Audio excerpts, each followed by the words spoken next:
Hey guys and welcome. Today I'm going to talk about the Survivor Game 6 final, a little bit of a recap on what happened, the tactics we used, and what I found out since the event by watching the other competitors' perspectives.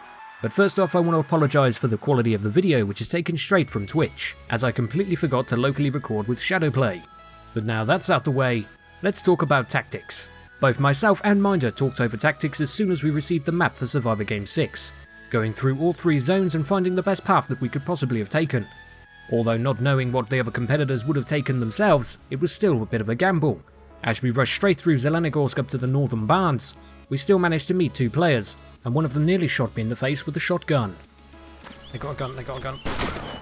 But other than that, our main tactic was to find food and water first, make sure we were energized and hydrated, and then worry about other things after that. If we could find a weapon while we were finding food and water, then that was a bonus. But staying stealthy and listening for footsteps and gunshots was our main priority, and seemed to work for the most part. And as we'd managed to find some basic clothing, food, water and weaponry, our next step was travelling down the east side of Zelenogorsk, using houses and walls as our cover, eating food on the top floor of certain houses, and covering one another as we do, while listening out for footsteps and gunshots, which there were many of when it came to the shift to nighttime, which was very unexpected. We had no idea that there would be a day and night cycle. So when it came to this, we decided to hide off in a house, as we had no idea and no preparation for this type of gameplay. Luckily for us, this was a good choice, as Kiwo and Dimitri were downstairs in the house we decided to hide out in. We heard their footsteps and the doors opening, as it's always a good idea to close doors behind you. If somebody follows you in, you can always hear the door open and prepare your weapon. They want to come in, they have to open the doors, walk up the stairs, walk on that wood floor, we would hear them. Oh, there it is. Uh-huh. Okay.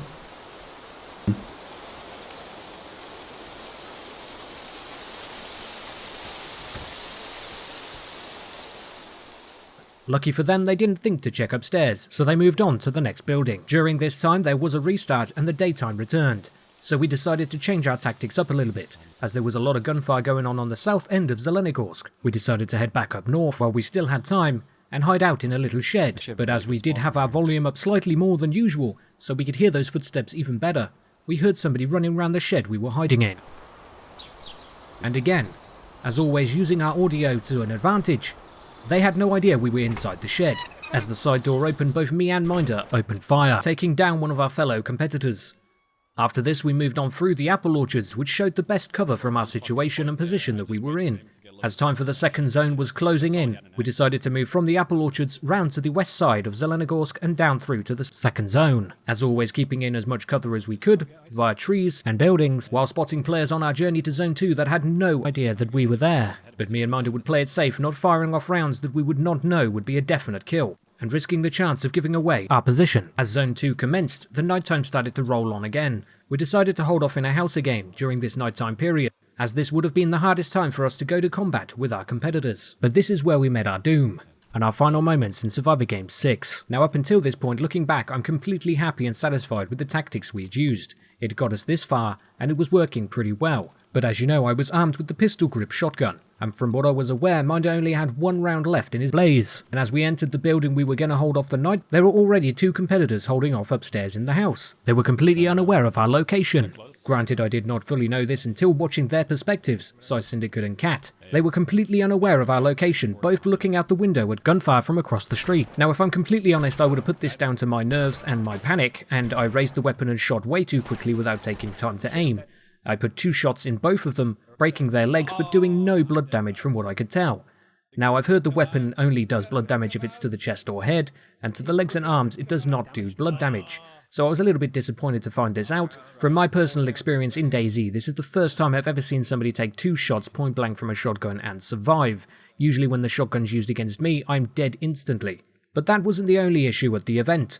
At the time of this happening, there was also a DDoS about to start on the server.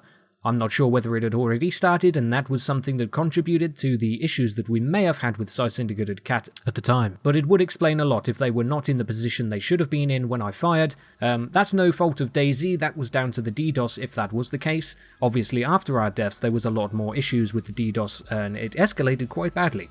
Summit, for one, would have quite easily survived, but the DDoS put him at the other end of the town from where he actually was, and Sai actually shot him, and then his dead body appeared at the other end of town where he originally was, and all sorts of stuff like that.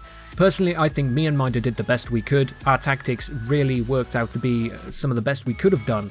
I can't imagine a way we could have done it better, to be honest, other than my shots actually contacting with the head straight away rather than rushing into the legs, but as I said, that's down to probably nerves and panic, not realising that there could have been a possible player right there where we went. So to summarise my time spent in the Survivor Game 6 final with Minder, it was a really nerve-wracking experience, but in a good way. DayZ is the only game that makes me feel like this. You get those DayZ shakes and the nerves go crazy, and you never know what's going to come around the corner and bite you in the ass next. I always said before the event that my main threat and the player I was most worried about was Sacriel, as I know he likes to play very tactically and at long range with the Mosin. But as we all should know by now, we never know how Survivor games will end for us, and from what I understand, Sacriel fell unconscious from dehydration or hunger, so once I found this out after I died, I was very disappointed, as I would have loved to have seen Sacriel bring home the bacon. So that's my thoughts and tactics and all that good stuff on Survivor Game 6 Final. Let me know what you thought in the comments below. Who should have won in your opinion? But do remember, the worst of the problems from this Survivor Games was caused by a DDoS. Nothing to do with the game, but the server information being leaked, which then resulted in the servers being attacked. And with that being said, I'll see you peeps next time.